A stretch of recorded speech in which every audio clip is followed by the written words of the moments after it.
Two Louisville police officers in the hospital. They were shot last night during the protest. In recent months, there have been many instances of police officers being viciously attacked in cities across America. Two deputies who were ambushed by a gunman in a cowardly fashion. In one case, while an officer was recovering from a violent ambush, protesters gathered outside of the hospital to let their opinions be known. I want to deliver the message to the community. I hope they die. I hope they die. I see examples of widespread, generalized vilifying of police officers. I see it in the media. I see it in some people's repeating of things that they've heard. The reality is that's not accurate. Police officers are not the enemy.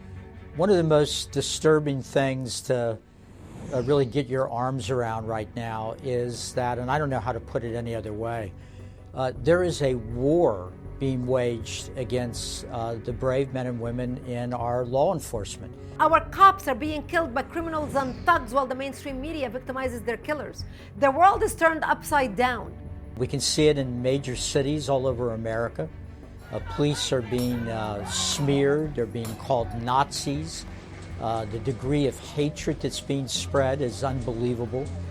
Police officers devote their lives to doing good, to saving lives, to protecting the innocent. It's woven into their DNA to save lives. And when they are categorically cast as villains, as evil, as overtly racist, it is a gross mischaracterization, because these are by and large valiant and brave and noble men and women who are willing to make the ultimate sacrifice, even for those who vilify them. It is seemingly open season on police officers. The false narrative being pushed by the media claims police officers are systematically racist. But what do the statistics show? The statistics about all this are really clear. Most police officers are obeying the law and obeying the Constitution. And police officers that fail to do that, which is a very rare occurrence, in spite of what the media is telling you, when those police officers violate the regulations, the Constitution, are engaged in inappropriate conduct, they are reprimanded. If they broke the law, they are brought up on charges. And when juries hear the case and determine that that police officer has done something inappropriately, those police officers are punished under the law, as they should be. Harvard economist Roland Fryer conducted a study on bias in policing, and his findings surprised him. He found that police officers are not using deadly force disproportionately against blacks. When there is something that happens that is actually wrong, and when there is a violation of justice on the part of police officers, and that is tragic. Police officers are expected to uphold the law and to enforce justice. And on occasion, there will be a rogue officer that violates justice. And that is tragic, and that tragedy is magnified when there's a loss of life.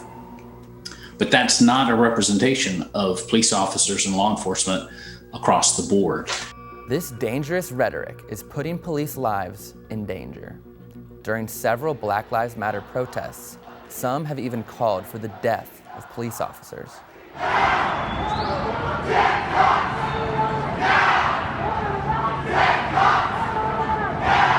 Protesters took to the streets Saturday in St. Paul outside of the state fair, yelling, quote, "Pigs in a blanket, fry 'em like bacon," end quote. They need to send you to the electric chair and let you fry like a piece of burnt bacon. A new phenomenon that we are seeing is calls by those on the far left to defund the police. You have a defund the police. Well, once the police are defunded, who's left in charge? Right in the middle of all this violence, the street protesters said, "We want to defund the police." And to our astonishment, all these government officials said, okay, let's defund the police. So far, 13 cities have begun defunding their police departments. New York City slashed $1 billion from the NYPD budget. Meanwhile, crime is surging in these major cities. Crime has skyrocketed in urban areas, Chicago, Philadelphia, San Francisco, you name it, it's gone up. New York City, under Bill de Blasio, the leftist mayor. We see it in Chicago every weekend, where there will be 20, 30, 40 people shot, sometimes 10, 12 of them killed. And overwhelmingly, those are minorities who are being shot. They're not being shot by the police. They're being shot by thugs and drug dealers and gang members in their own communities. When there is a reduced police presence in a community that has the potential for crimes, unfortunately, there is a correlating rise in the violence and violent crime that follows that. In fact, homicide has spiked in most large U.S. cities. In New York City, shootings are up 166% from the previous year. This begs the question, is defunding the police really what Americans want? I have been in communities across the country, and I have heard representatives of the African American community say that they are frightened at the prospect of a reduction in police presence because they know that it can have an adverse effect on them. There are African American communities across the country that are very supportive of their police departments. According to a recent Gallup poll, 81% of Black Americans don't want to defund the police. In fact, many want even more police presence in their communities. One of the biggest lies being told about the police, and one of the more irresponsible, dangerous things that is being said by all sorts of influencers in our culture and in our society, is repeating this lie that the biggest danger that young minority men and women face is violence from police officers. I want to say it again because this is really important. That is simply a lie.